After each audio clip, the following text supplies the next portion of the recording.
In this video, we're going to show you how to replace the headlight mounting grommet on your Toyota Tacoma. This will be located under the headlight bolts. Let's get started.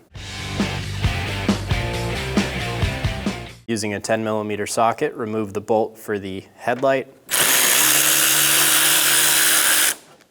These tabs have a little bit of play in them. Don't push too far because they can crack, but we should be able to get this out without pulling out the headlight.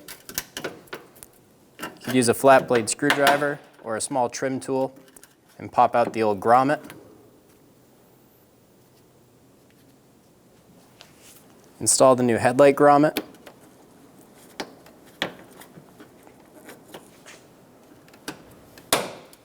Snap it into place.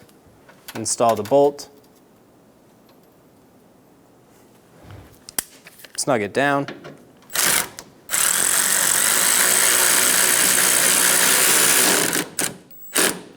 And you're good to go. When only the best will do, demand TRQ.